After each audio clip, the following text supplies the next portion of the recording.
each of their beats is so surprising.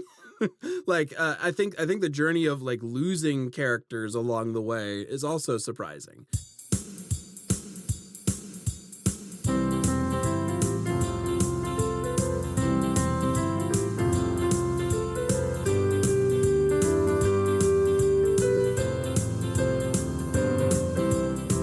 Hello and welcome back to No Script, an unscripted conversation about theater's best scripts. I'm Jacob. I am here today with Jackson, and we are on the outside looking in of our themed month. We're back from Halloween in April. Today's play does not have any supernatural monsters in it. There may be some more human kinds of monsters, but no ghosts, no werewolves, no crazy sort of things like that in this play. Just a fun romp play today. A nice big swing, nice big comedy.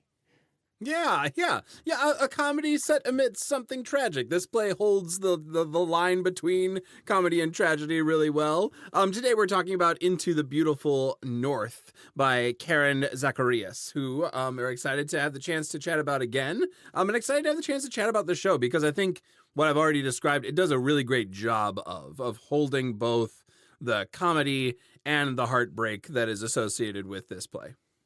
Yes, I think that is definitely true. There are moments that are really laugh out loud, moments that are really quite tender, quite beautiful, and it certainly manages that oscillation. It also, just in terms of my particular sort of vibe, novel adaptions like this, very story-based novel adaptions are really, really my thing. And so it's such a delight to pick up a new one and see how this really excellent playwright in Karen Zacarías tackles a challenge. Adapting a novel to a stage is a huge challenge. Novels tend to be more cinematic.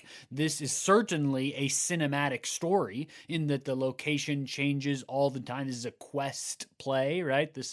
And so a quest novel, rather, I guess I should say, is the novel that it's based on. And so, how does Karen Zacarías tackle that challenge of characters who traverse thousands of miles in the course of this quest that they go on? Yeah, the like epitome of the hero's journey, I feel like, is a good part of this play. You get a little bit of a problem coming to town, but then you go on a journey to solve the problem. So it's got a lot of sort of like, as I'll get into the synopsis, a lot of resonance with like Western themes, a lot of resonance with the Magnificent Seven, which of course is originally a Japanese story. So there's lots of cool resonance with that hero's journey, going out, getting the band together, sort of stuff. Just because as I was reading this play and getting ready for this episode, I thought, well, I better have something in my head for the Magnificent Seven. So I went and watched the trailers for both the 1960 Magnificent Seven and the 2016 remake or redo or whatever with Denzel Washington and Chris, whichever of the Chris's that is. That one I gotta remember. Yep. Anyway, my point is that, boy, they could not be more different, first of all. Mm-hmm. Cinema making has really changed. And I gotta tell you, maybe not for the better. That original 1960 trailer was quite charming, and this new one just looked a little bit like another shoot-'em-up action movie. So this play pays homage to that original Magnificent Seven, both in its the story is really developed, as Jackson will tell you later, by a character who wants to essentially live out the plot of the Magnificent Seven to some degree, but then also in its sort of form, in what Karen Zacarías is trying to imagine happens on stage, in how it looks, the sort of plunky, campy music that is called for throughout, things like that are really tried to pull that vibe out of the movie. Yeah. There's lots of great resonances there. Excited to jump into the conversation around it. However, before we do, I want to take just a second to say thank you to all of our patrons over at patreon.com/NoScriptPodcast for being patrons of the show. Y'all are great. Thanks so much for being patrons and making things like this podcast happen, making things like Themed Month happen. All the great things about No Script Podcasts are made possible by the patrons over at patreon.com/NoScriptPodcast. If you're looking for a way to help out the show, or if you're looking for for a way to get involved in the show in another way, Patreon's a great way to do that. You can head on over there. You get access to patron-only posts at the lowest tier of patronship, that $1 amount tier, $12 over the course of the whole year. That's so much less than any Netflix or anything else in the world. So and it helps out the show so much for everyone who has made the choice to do so.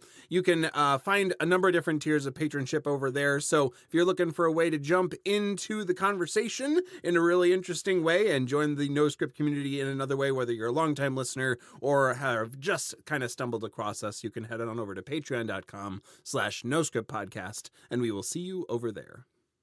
And now, back to the script.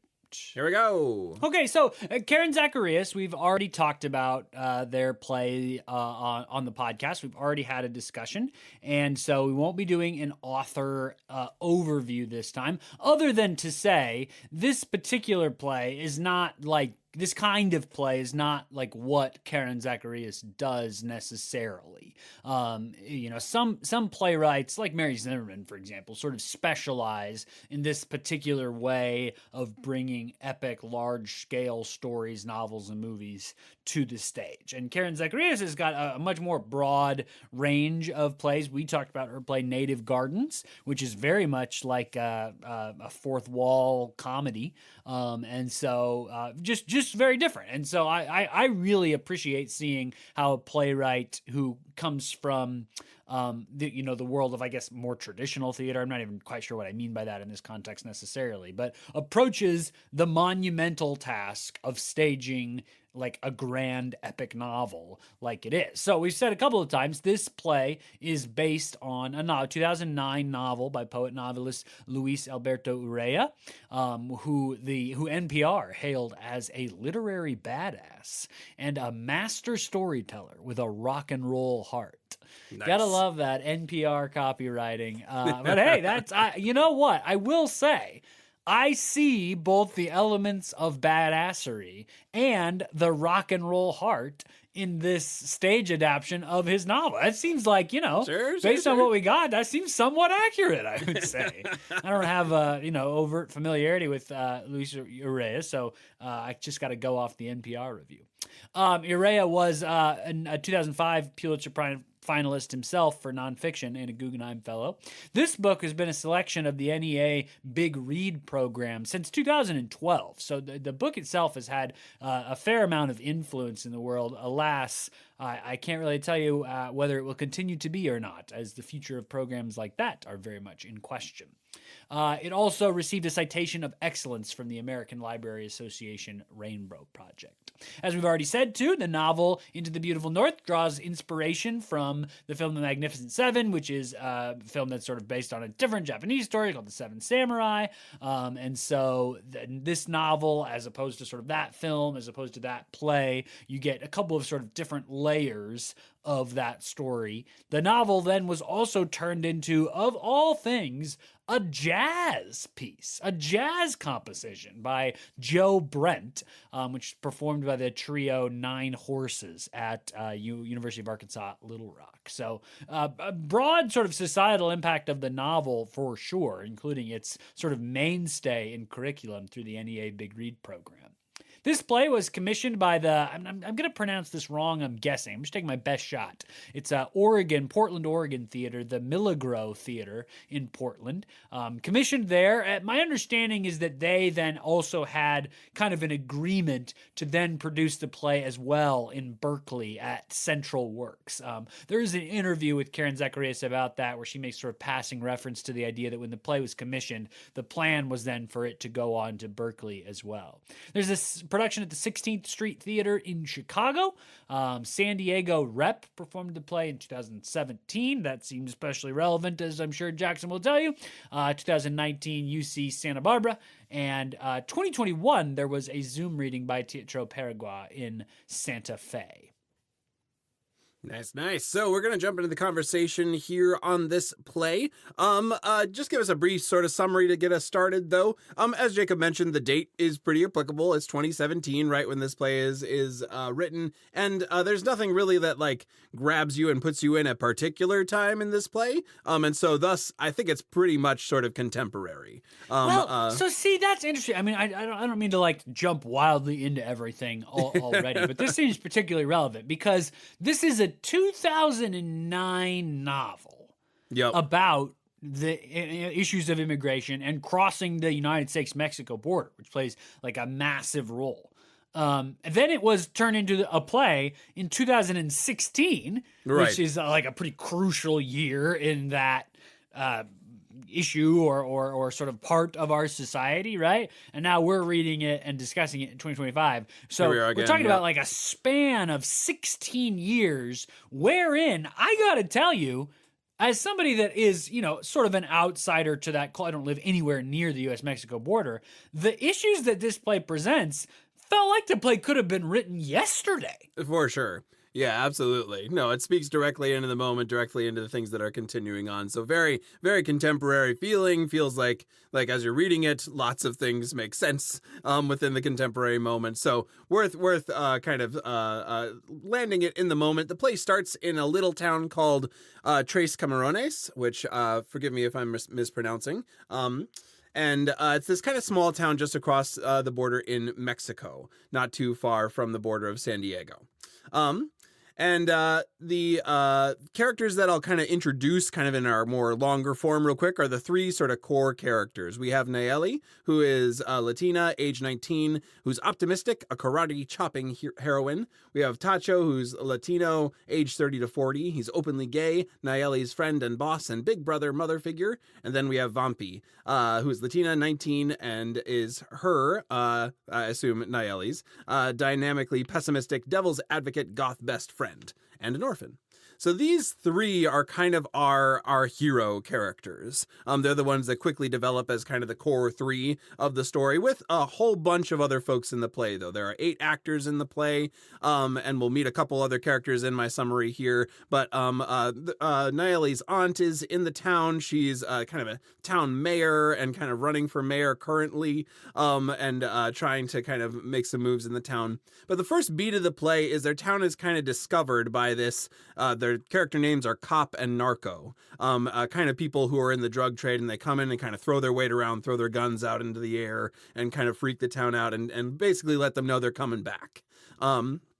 What is complicated in this is Nayeli's father has left not too long ago in the recent past, maybe some time ago. But he was sort of the protector of the town, sort of, if you will, the sheriff of the town. And she says he was a great shot. He protected everyone, but he's kind of gone up into the beautiful north, to borrow the name of the play, up into Kankakee, Illinois, to work up there. And he keeps sending postcards back to Nayeli along the time that he's up there, and she kind of has this line of communication to him. But in this moment, when they've kind of been discovered by these two thugs, she kind of wishes that he could be back and helping protect their town together.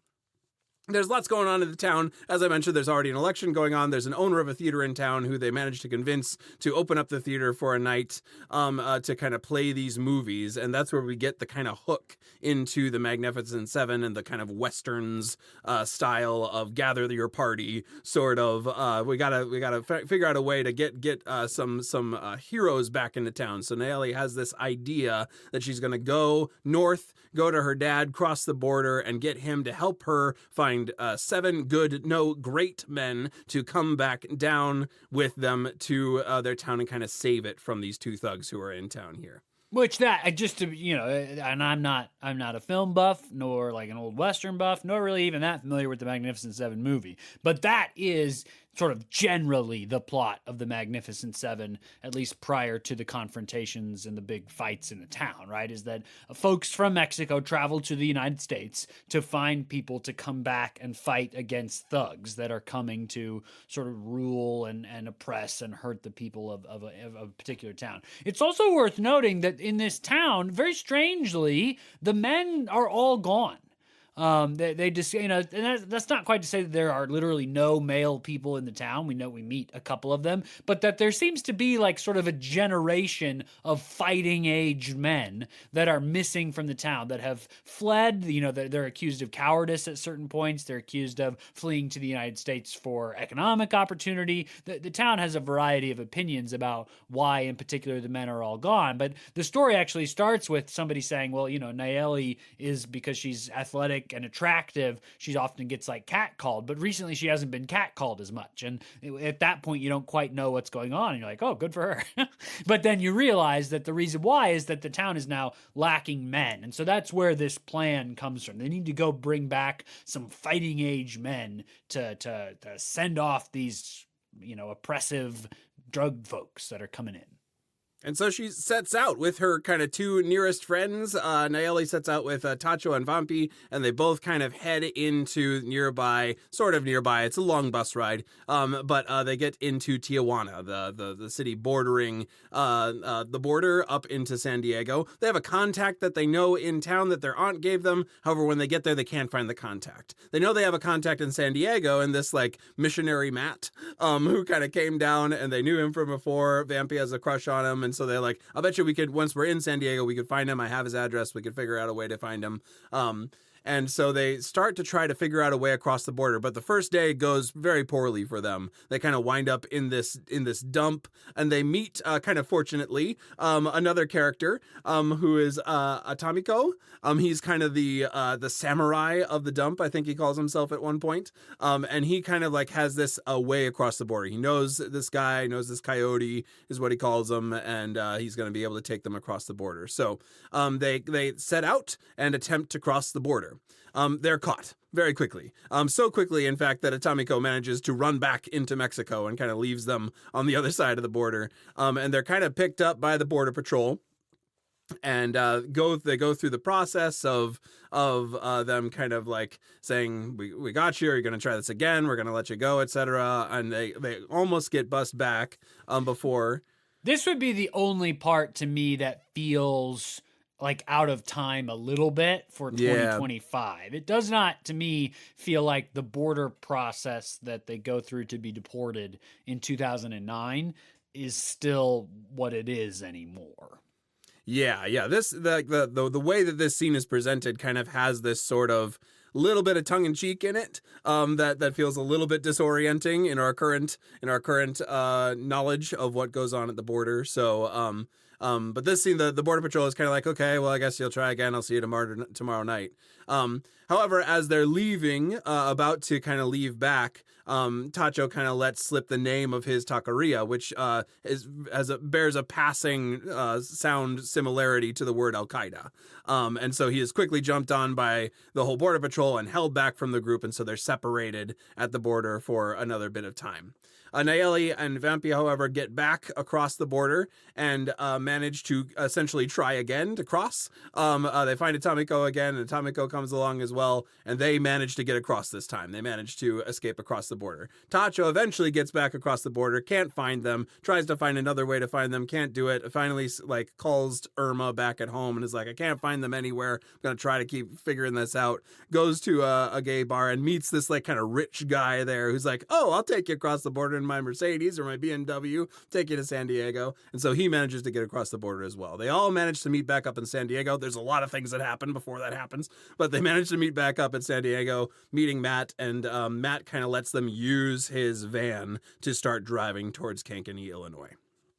More journey happens, more adventures happens. They go into this diner and think that they find kind of comrades there in people who have immigrated from Mexico, but they're in fact turned away because they've illegally crossed the border, and so they're worried about the threat there, so they kind of bear the weight of that sort of disorientation.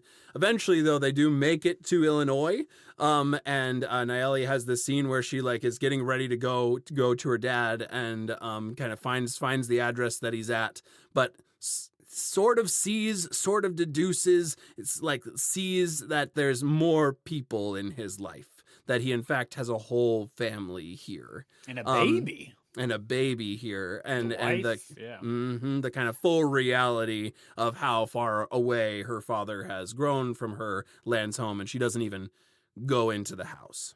It seems like this part is not as clear, and I don't know whether it's more clear in the novel or not, but it seems to me that she realizes that the postcards, which have been, I would call them vague at best, Right. but that Yeah. have been maybe sort of implying, I'm here working my butt off in Illinois to send you money so that I can eventually come back. Yeah. Are in fact vague in order to disguise the fact that he's made a new life here. Yeah, sort of a gut punch betrayal for Nayeli of kind of the realization of the fullness of what her father has done up here. So she decides to not go and talk to him and start to head back. So they start to head back. They're somewhere in like, Illinois, Indiana, somewhere in the Midwest there, and their car breaks down on the side of the road. And this kind of the lowest that they all get is this car breakdown. And kind of out of nowhere, Angel or Angel comes up. And is kind of this farm worker. He comes up. He has some experience with cars, and he helps them kind of save the car. You kind of get what's kind of building here, that they're slowly collecting more and more of these heroic types as they go along this journey, just sort of in an unexpected sort of a way. And Angel helps them kind of defend against some folks who show up and threaten them and threaten violence of various sorts on them. They fight their way out of that, and they kind of hit the road again back towards San Diego, where Vampy has stayed. She's stayed with Matt the whole time that they've kind of gone on this other quest out to Illinois. They come back and she's like, "Man, I thought you never got back. He's just so needy." And so they kind of land there. They're kind of heartbroken, especially Nayeli's sort of heartbroken about what exactly does this mean. She calls her Aunt Irma kind of one more time, and Irma's offers to kind of come back up because they like find this like love interest of hers that was supposed to be down in Tijuana but is in fact here in San Diego. So she flies up. She says, "Well, there's lots of ways. I have a passport, so I'll fly up to you." And the kind of ending scene is this sort of, it's not a monologue. It's sort of like a shared scene between all of them as they are kind of in San Diego together, preparing to return back to Tres Camarones to kind of go back together in some way with this kind of new crew of people that have found each other as a result of this journey. In some ways, a magnificent seven of people who have found each other and are preparing to kind of lean into this this hope to go back. The other kind of core thing that happens in the last part of this play is they hold these tryouts. They kind of post these posters all around the city of San Diego and offer a chance for people to join their group and kind of fill out the number of people, as it were. They're looking for 3, I think, is the kind of final number that they want to fill out their group of 7 to go back and defend the town together. And so they rent out this conference room in a hotel, and they kind of have these open tryouts for heroic men to come and join this heroic fight to go back. And at first, no one shows up, and they're very nervous about the fact that no one's showing up. And then suddenly this flood of men start to come in and kind of flood them, trying to find a way to go back, asking questions like, do you have jobs for us to go back? Is there a way for us to go back? And this like very potent longing emerges of this crowd. Large amounts of men kind of come into this conference room in San Diego saying, we want to go back. Is there a way that you can see that we could go back? And so that's kind of held in that kind of last scene, this like ensemble monologue that happens, is this longing to return and like trying to find a way. The heroic quest still exists. We don't get like a full like closure with this play, but the quest still exists to find the way back home with as many of these people as possible. Yeah, so this is, I think you said it well, this is a quest play, right? This is in the tradition of great quests like The Lord of the Rings and so, right? These characters head out into the beautiful north, right? And they have all these crazy conflicts and experiences along the way. It's very much in the realm of like, my town is under threat. I have to go away to find the thing that will save my town, to bring it back. This is like a framework for a story that's very familiar. There are a couple of things that make it unfamiliar though, right? The first of them is that it's a play rather than a novel, right? Like quest stories seem to work better as film or as novels, at least in my humble opinion, because the location just changes so much and there's so many people. Yeah.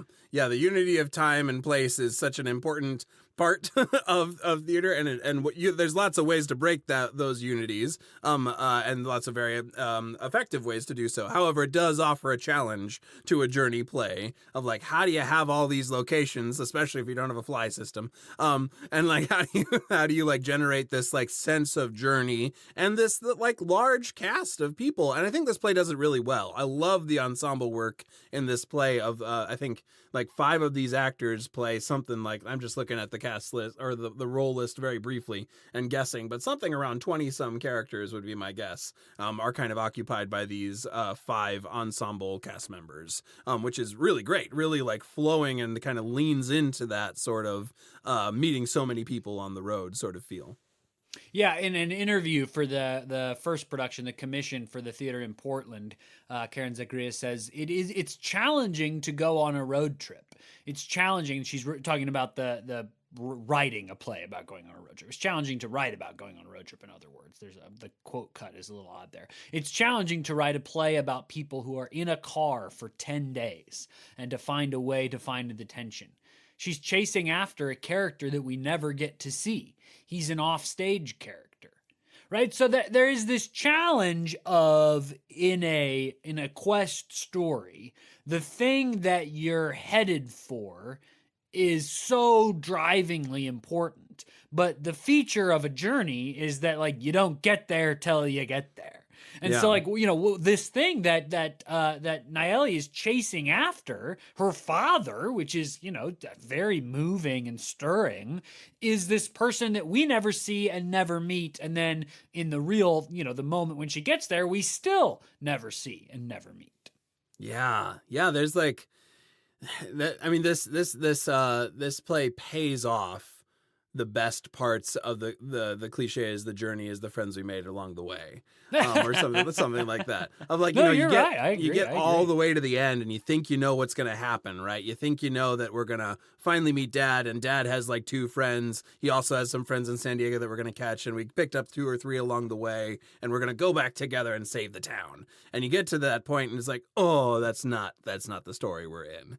And you slowly start to piece together, oh, but all these people have been a part of it, and there's another way that the quest is fulfilled, but it is that gut punch of like, oh, the destination was not the destination.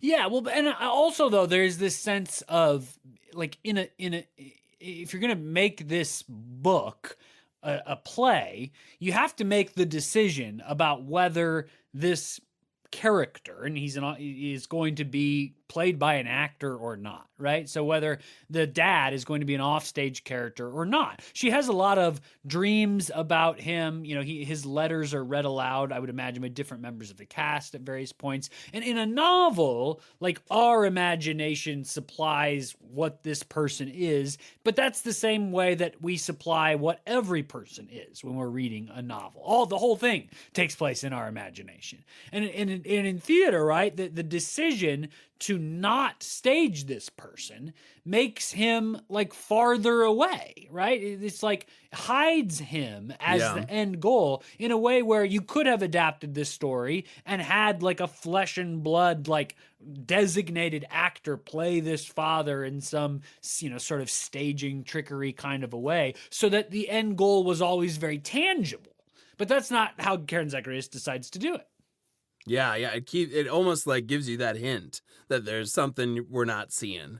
Yes, and so I agree. Kind of like sets that up early so that when it comes, it feels earned still, but it still feels like tragic and sad. That there isn't this like moment of connection for Nayeli as she arrives after this long, arduous trek. There's so many like pieces of this trek that are that hold that line of funny and very hard and just sort of sad often, and so much of that is like the way these characters overcome adversity together. They have this sort of like Certainly Nayeli and Vampi and Tacho all have this like sort of witty repartee between them all the time. They bounce off each other really well. But so even in the midst of these sort of like difficult, hard moments, there are these moments of like camaraderie and love and comedy for us to engage the hard moments along the way.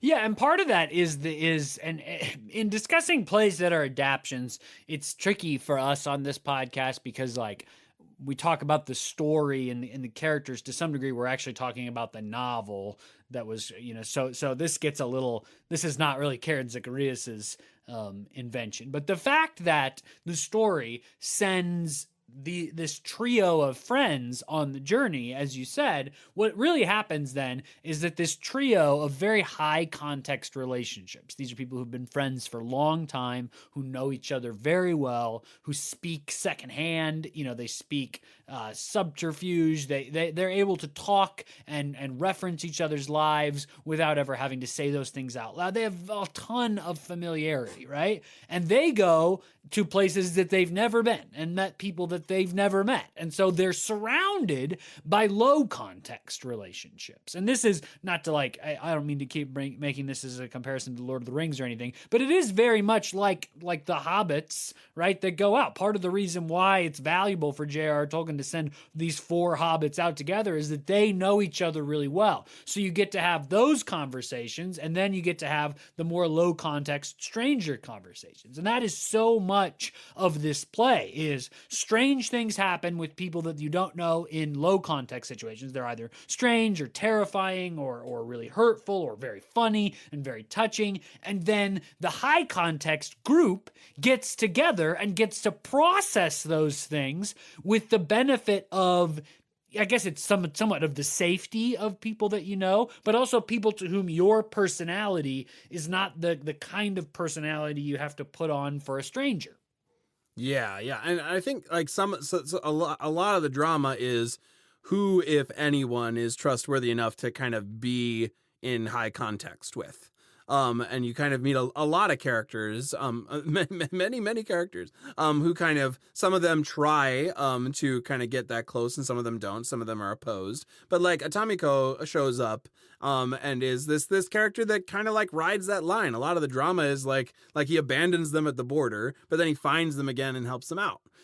So you have this kind of like who is trustworthy, who's going to be on the inside and join this core 3 in some way. Same with Matt. When they show up at Matt's place, there's kind of this wondering of like how much on board are you with this whole thing. And so you have what I really like about that is like you have this prolonged season of these high context relationships, sort of navigating a fraught world, a world that is arrayed against them in a lot of ways, sometimes finding these people who maybe could join in and join in the crew. And then you have this like late game return to Aunt Irma, and I think that like has more like of a balm than I think than at least my initial reading advertised to me. I think that's that moment when Irma shows up, especially after we haven't gotten the payoff we were looking for with Nayeli's dad, like is that moment of, oh, another high context person again. After all this time on this journey, we have Aunt Irma and she's actually able to fly up and join us. So I think that relief comes in there. That whole situation really is the other way, or at least another way, that the kind of quest story is broken down, right? It's broken down by the nature of theater, the needing to do all the doubling, the figuring out the multiple locations and who to stage and who to not stage, all that, yes. But it's also like in the narrative itself, which again is a Urea invention, not a Zacarías one, the end of the quest should be the town in Illinois and the dad and the 7 warriors that you're going to find and bring back. But this is a play about a quest that in that vision for what it could be fails. Now, I don't think the premise of the story or the play is that the quest was a failure. It's a success in a different way. But that vision for it, go to Illinois, get dad, get the warriors, is a failure. And so at the point when she goes and she's fought through all of this stuff, right? The all of it. And she's finally there, and then her friend gets sick and she has to leave him in a hotel room. But she's going, gosh darn it, and she gets to her dad's house. And then the stuff that you described happens. She sees that he's got a family. She decides not to talk to him. At that point, the quest structure gets unfamiliar. Now it's like, well, now what happens next? I know I've been ready for her to have a series of trials on her way to Illinois, of all places. And when she gets there and it doesn't go well, now it's like, oh, because in the Magnificent Seven movie, they go and get the heroes and they go back and fight the bad guys, right? So now we're out of that structure. So the going back to San Diego, going back to a place you'd already been on the quest without having completed it is not what we're used to, right? Like, Frodo doesn't go back to the Shire halfway through. That's just not how they go. And so when that happens, now the expectations are violated, anything can happen. So it feels kind of weird. It feels kind of weird for them to go back to San Diego. It feels kind of weird for Tia Irma to be able to just fly to meet them in San Diego and have this whole rekindled love scene with her former lover, right? But I think it's the strangeness of it is part of how it's breaking our expectations. Yeah. It keeps on sort of surprising you and kind of bringing new perspectives in, and I think like the individual characters as well. Like each of their beats is so surprising. I think the journey of like losing characters along the way is also surprising. You kind of lose Tacho at one point down at the border. You lose Vampy in San Diego. You lose Tacho again for a little while. So yeah, there's like all these beats of like slowly losing people that you have to slowly recover them from, which is also very counter expecting in some ways. Yeah, no, totally. And the fact that Nayeli is the one that we she is the consistent path to that Illinois destination. And I think that's important because it makes it a more maybe a more personal loss, a more personal failure when it doesn't go well. Like if all three of them, I'm just trying to imagine like an alternate version of the story. If all three of them, if this were a play about three siblings, I guess, or if all three of them cared a lot and had really high stakes for getting to this Illinois thing, and they hadn't been split up and backtracked and moved all around as they are throughout the story, it would be more of a group experience when it doesn't go the way that they expected. But because it's Nayeli that's the one that's sort of stayed on this, North Star all the way through, it's her loss. We really feel her loss and her pain, which makes sense, right? Because it's her father. Yeah, for sure. She is like the sort of like core journey throughout, and it paying off that again it's her aunt at the end, and I think especially in an ensemble piece like this that like a lot of the I still haven't found like the right word for this. A lot of the like quote unquote monologues that are like traded line by line with people, these sort of like ensemble scenes are these breakout sort of storytelling scenes where they're sort of like moving fluidly from action to exposition straight to the audience. And so for that, you really do like occasionally need someone to hang your hat on of like, oh yeah, we're watching your journey. Got it. Especially when you're kind of flowing so fluidly between narrators, which I really love. I love that this play has that kind of like, it has sort of like an Odyssey sort of feel to it, a sort of like mythic a structure, or just just like a Western too. Like it's very Western coded as well, of this kind of like epic tale, epic story of these people, and so they break out as storytellers often to us, and I love that kind of like we're in it too, or you're in it too, kind of like around the fireplace hearing this story. Yeah, so what you're describing is and tell me if I'm describing something different than what you were expecting. The way that the novel is adapted is not into 100% like dialogue and stage direction scenes. It's not like when they go through something like crossing the border. Karen Zacarías has done that by just having the characters talk to each other and then doing the stage directions of the thing. The characters talk to us and tell us what's happening to them specifically, right? So Nayeli will say, such and such a thing happened to Nayeli.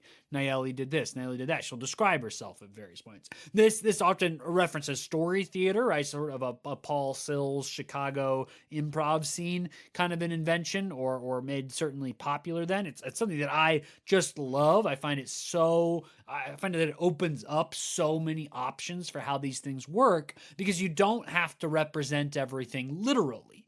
When you have the narration, the prose, which in a novel does all the work. And so when you're staging something, then if you're going to bring that kind of language that is built to do all the work on stage, then that actually relieves some of the work that you have to do literally. Yeah. You don't have to have things happen literally. In fact, what happens can be in contradiction, can be a commentary on. Just an easy example from the beginning of the play, right? The two bad guys are driving to get to this little town, right? And they say that they're driving through the jungle. I don't have the line right in front of me. They say things like, there's colorful parrots and butterflies and all these colorful animals. And then the stage direction, so that's a line of narration, I assume, directly from the novel or something thereof. It just sounds like a line from a story. The two men were driving through the blah, blah, blah, and they saw the blah, blah, blah, and blah, blah, blah, right? So, but then what happens on stage is that the actors throw a bunch of colorful confetti at them. So non-literal, right? There's no reason to show us the colorful parrots and the butterflies and whatever, because the narration carries all that work. Yeah. So what you actually do on stage can be something that then comments on the narration instead of just being it in a literal way. Yeah, it can be more evocative. You don't have to be so consumed with like a literal visual representation of what is happening, because you just had the prose to help you out with it. That's definitely a move from story theater. Definitely a move from like Greek storytelling too. That's the sort of the chorus's role, is to say a couple things to sort of set us into things. So a lot of ways this ensemble shows up as the chorus. And yeah, I think that does allow these like really evocative images to come out. Like for instance, one of the ones that like holds on to me still is this image of the dump in Tijuana. It's like this mass, like you get the mental image from the narration again of this like massive sprawling volcano of trash around them. And now whatever that ends up showing up on stage, maybe there's a way to slightly evoke that. It will not be a massive volcanic amassing of trash. In the way that it could be in a film, right? Like if you were going to do a film of this novel, which I imagine, I'd be shocked if there doesn't seem to be one now, but I would imagine at some point there will be. It's a famous, great novel, right? In the film, I'm sure it will just they'll just like on the, soundstage, create something that looks like a big dump. Yeah, just a big old landfill. Yep.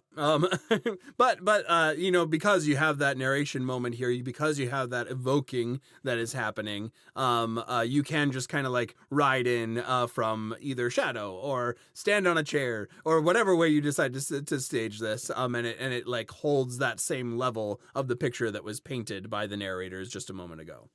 I can't remember what play we were talking about recently. Maybe it was during Halloween in April, or maybe not. But at some point, some playwright had made this comparison that like in a film, if you're going to go to the North Pole, you have to create a set that looks realistic enough to be the North Pole.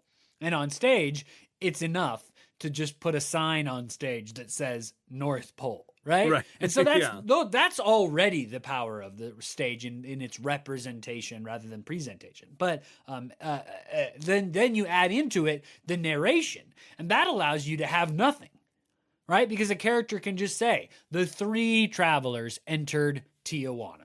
And then they describe Tijuana. And a bare stage would be fine, because the language itself is power. And what's great about this is that, yes, it's story theater, but it's also what Shakespeare did. I mean, the most famous plays out there, this is how they worked. Shakespeare's, the Globe Theater is just, you look at it, it's very pretty, but it doesn't look like anywhere in particular. It's not a castle in Scotland or a Midsummer Night's Dream forest, but the the language carries the special effects. And that's what you get here. The special effects that are required for a multi-thousand-mile journey from a small town in Mexico to Illinois are delivered to you by language. Yeah, and so many things are set up, like long road trips, like stopping through drive-throughs, the sicknesses that come as a result of the stopping through drive-throughs.